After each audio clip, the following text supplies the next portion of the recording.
అందరికీ నమస్తే. Welcome to food and garden. ఈరోజు వీడియోలో డ్రాగన్ ఫ్రూట్ మొక్కకి కాయలు వచ్చే ముందు కొన్ని జాగ్రత్తలు అనేవి తీసుకోవాలండి. అలా మనం కొన్ని జాగ్రత్తలు తీసుకుంటే ఎక్కువ కాయలు వస్తాయి, అలాగే పెద్ద సైజు కాయలు కూడా వస్తాయి. ఈ డ్రాగన్ ఫ్రూట్ ప్లాంట్కి జూన్ నుండి అక్టోబర్ వరకు కాయలు వస్తాయి. ఫస్ట్ ఈ ప్లాంట్ పెట్టుకునేటప్పుడే మనం పెద్ద సైజ్ కంటైనర్లో పెట్టుకోవాలి. ఎందుకంటే మనం ప్రతిసారి కూడా ఈ మొక్కని ఇటు అటు కూడా మనం మూవ్ చేయలేము, అలాగే రీపోర్ట్ కూడా చేయలేమండి. ఎందుకంటే దీనికి ముళ్ళులు అనేవి ఉంటాయి, చూసారా? ఈ ముళ్ళులు ఉండడం వల్ల మనం రీపోర్ట్ చేయలేము, ఇవి గుచ్చుకుంటాయి. ఈ డ్రాగన్ ఫ్రూట్ మొక్కకి రూట్స్ అనేవి ఎక్కువ లోతు వెళ్ళవు, ఒక అడుగు లోతు వరకు మాత్రమే వెళ్తాయండి. అప్పుడు మనం పెద్ద సైజ్ కంటైనర్ పెట్టుకోవడం వలన మొక్క పెరిగే కొలది చాలా ఎక్కువ ఎనర్జీ అనేది తీసుకుంటుంది. ఎక్కువ లోతు మనకి ఈ రూట్స్ అనేవి వెళ్ళకపోయినా ఈ ప్లాంట్ మాత్రం చాలా పెద్దగా పెరుగుతుంది కదా, మనం రీపోర్ట్ చేయలేం. కాబట్టి పెద్ద సైజ్ కంటైనర్ మనం ముందుగానే చూసుకుని మన గార్డెన్లో ఒక కార్నర్లో పెట్టుకోవాలి. మనం తిరగని ప్లేస్లో, పిల్లలు తిరగని ప్లేస్లో పెట్టుకోవాలి, లేదంటే ఈ ముళ్ళు అనేవి గుచ్చుకుంటాయి. పెరిగేటప్పుడు కూడా చాలా హెవీగా, చాలా బరువుగా ఉంటుంది కదండి, అందుకని మనం వేరే ప్లేస్ కూడా మనం మూవ్ చేయలేము. మనం దీనికి సపోర్ట్ కూడా ఇవ్వాలి. ఇలా సపోర్ట్ ఇవ్వడం వలన ఆ సపోర్ట్ తీసుకుని మొక్క అనేది చక్కగా పెరుగుతుంది.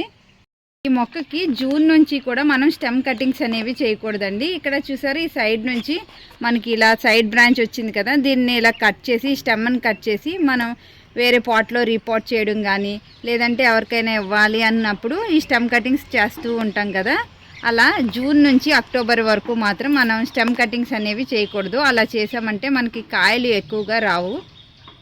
ఈ డ్రాగన్ ఫ్రూట్ మొక్కకి మల్చింగ్ అనేది చేయాలండి సమ్మర్లోను, ఎందుకంటే దీనికి రూట్స్ అనేవి ఒక అడుగు లోతు వరకే ఉంటాయి. అలాగే కొన్ని రూట్స్ చూసారు ఇలా బయట కూడా ఉంటాయి. 60% రూట్స్ అనేవి బయట ఉంటాయి, 40% రూట్స్ మాత్రమే మనకి సాయిల్లో ఉంటాయి. ఇలా మల్చింగ్ చేయడం వల్ల రూట్స్కి ఎక్కువ వేడి తగలకుండా ఉంటుంది.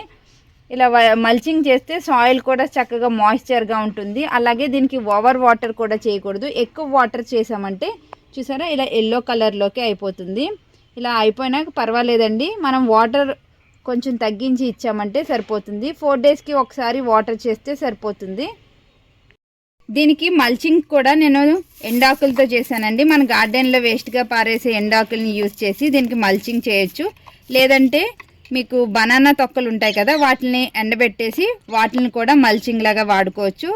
ఇలా దేన్నైనా యూజ్ చేసి మనం మల్చింగ్ చేయడం వల్ల వీడ్స్ అనేవి రాకుండా ఉంటాయి.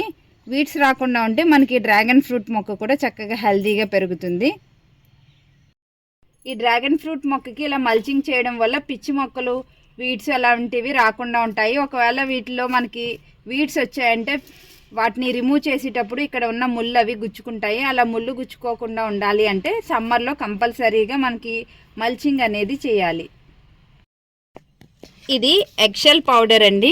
మనం కిచెన్లో యూజ్ చేసిన ఎగ్స్ని, ఆ షెల్స్ని వేస్ట్గా పారేస్తూ ఉంటాం కదా, ఎగ్ షెల్స్ని తీసుకుని మనం మిక్సీలో వేస్తే చక్కగా ఇలా పౌడర్ లాగా వస్తుంది.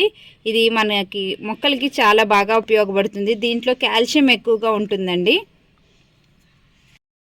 ముందుగా ఇక్కడ ఉన్న ఈ డ్రై లీవ్స్ అన్నీ కూడా మనం రిమూవ్ చేసుకోవాలండి. సైడ్కి రిమూవ్ చేసేద్దాము. చూసారా దీని రూట్స్ అనేవి ఎలా పైకి కనిపిస్తున్నాయో చూసారా, లోపల చక్కగా సాయిల్ కూడా తడిగా ఉంది. చూసారా మనకి డ్రై అవ్వలేదు. ఇలా డ్రై అవునప్పుడు మనం వాటర్ అనేది చేయక్కర్లేదండి. టాప్ సాయిల్ డ్రై అయితేనే మనం వాటర్ అనేది చేసుకోవాలి. ఇప్పుడు ఈ ఎగ్షెల్ పౌడర్ ఉంది కదా, దీన్ని ఈ డ్రాగన్ ఫ్రూట్ ప్లాంట్కి ఇవ్వడం వలన దీనికి ఎగ్షెల్ పౌడర్లో కాల్షియం అనేది ఎక్కువగా ఉంటుంది. ఇది సాయిల్ pH లెవెల్ని బ్యాలెన్స్ చేస్తుంది. అలాగే మంచి గ్రోత్ కూడా ఉంటుందండి. డ్రాగన్ ఫ్రూట్ ప్లాంట్ సాయిల్లో ఉన్న pH లెవెల్ని బ్యాలెన్స్ చేస్తుంది. ఇలా మనం డ్రాగన్ ఫ్రూట్ ప్లాంట్కి ఈ ఎగ్షెల్ పౌడర్ని యూజ్ చేస్తే మంచిగా హెల్తీగా అనేది పెరుగుతుంది. ఎగ్షెల్ పౌడర్ని మనం సాయిల్లో వేయడం వలన మనకి సాయిల్లో ఒక్కొక్కసారి శంఖం పురుగులు, అలాగే నత్తలు కూడా వస్తూ ఉంటాయి కదండి, అవేమీ రాకుండా పెస్ట్ కంట్రోలర్గా కూడా పనిచేస్తుందండి ఈ ఎగ్షెల్ పౌడరు. ఇది బనానా పీల్ పౌడర్ అండి. బనానా తొక్కల్ని మనం ఎండబెట్టేసిన తర్వాత అవి చక్కగా డ్రై అయిపోతాయి. వాటిని మిక్సీ చేసామంటే ఇలా పౌడర్ ఫామ్లో అనేది దొరుకుతుంది. మనకి ఈ పౌడర్ని 1 ఇయర్ వరకు కూడా యూజ్ చేసుకోవచ్చండి. మనకి బనానా తొక్కలు అనేవి వేస్ట్గా పారేస్తూ ఉంటాం. అలా వేస్ట్గా పారేయకుండా పౌడర్ చేసుకుని ఇలా ఒక డబ్బాలో స్టోర్ చేసుకుంటే మన గార్డెన్లో మొక్కలకి చాలా బాగా అయితే యూజ్ అవుతుంది. దీంట్లో పొటాషియం అనేది ఎక్కువగా ఉంటుంది. ఇది డ్రాగన్ ఫ్రూట్ మొక్కకి ఇవ్వడం వలన మనకి డ్రాగన్ ఫ్రూట్కి మంచిగా పూత అనేది ఎక్కువగా వస్తుంది. అలాగే ఎక్కువ కాయలు కూడా వస్తాయి. ఇప్పుడు దీన్ని ఎలా యూజ్ చేయాలో చూద్దామండి. బనానా పీల్ పౌడర్లో మెగ్నీషియం, సల్ఫర్ కూడా ఉంటాయండి. ఇవి మొక్కకి మంచిగా హెల్తీగా పెరగడానికి యూజ్ అవుతాయి. ఈ బనానా పీల్ పౌడర్ని ఇలాగ కొంచెం మట్టి తీసి దాంట్లో కొంచెం ఈ బనానా పీల్ పౌడర్ని వేసి ఇలాగ మట్టిని కదిలించేసుకుని మనం పైన ఈ ఆకులు వేసుకున్నాం కదా, ఎండాకుల్ని వీటితో కవర్ చేసేయాలి. ఇది డ్రాగన్ ఫ్రూట్ మొక్కకి చాలా బాగా యూజ్ అవుతుందండి బనానా పీల్ పౌడరు.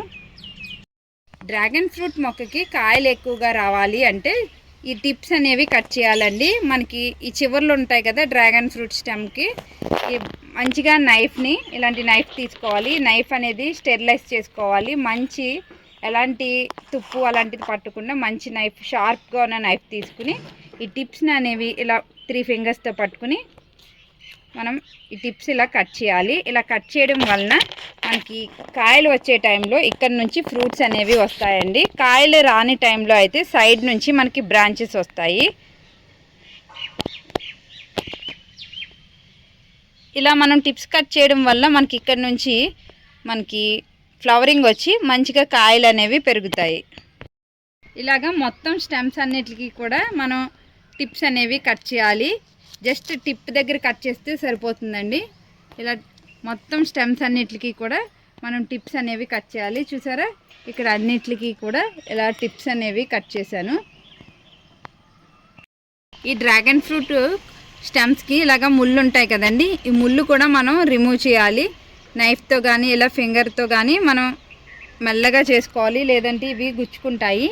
ఇలా మనం ఈ ముళ్ళుని కొన్ని ఇక్కడ ఉంచి ఇక్కడ రిమూవ్ చేసేయాలి. అంటే ఒకటి ఉంచుకుని ఒక స్టెమ్కి ఒక 4-5 రిమూవ్ చేసామంటే మనకి ఆ రిమూవ్ చేసిన ఈ ముళ్ళు రిమూవ్ చేసిన ప్లేస్ నుంచి మనకి ఫ్రూట్స్ అనేవి వస్తాయి. ఇవి చాలా జాగ్రత్తగా చేయాలండి, లేదంటే మనకి గుచ్చుకుంటాయి. ఇలా రిమూవ్ చేస్తే ఎక్కువ కాయలు అనేవి వస్తాయి. ఇలాగా టిప్స్ అనేవి కట్ చేయడం వల్ల చూసారా ఇక్కడ సైడ్ నుంచి బ్రాంచ్ అనేది వచ్చింది.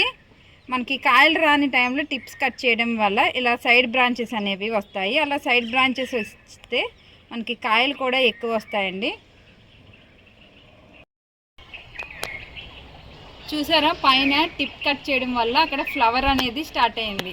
టిప్స్ కట్ చేస్తే మనకి ఫ్రూటింగ్ టైంలో ఇలా ఫ్లవర్స్ అనేవి వస్తాయి. డ్రాగన్ ఫ్రూట్ మొక్కకి ఒక్కసారి ఇలాగ అయిపోతూ ఉంటుందండి, ఇక్కడ ఇన్ఫెక్షన్ వస్తూ ఉంటుంది. అలాంటి టైంలో మొత్తం ఈ స్టెమ్ అంతా కూడా మనం కట్ చేయక్కర్లేదు. ఎక్కడైతే వచ్చిందో అక్కడ మనం నైఫ్ తీసుకుని చక్కగా ఆ పార్ట్ ఒకటే మనం కట్ చేస్తే సరిపోతుంది. మిగతాది చక్కగా పెరుగుతుందండి.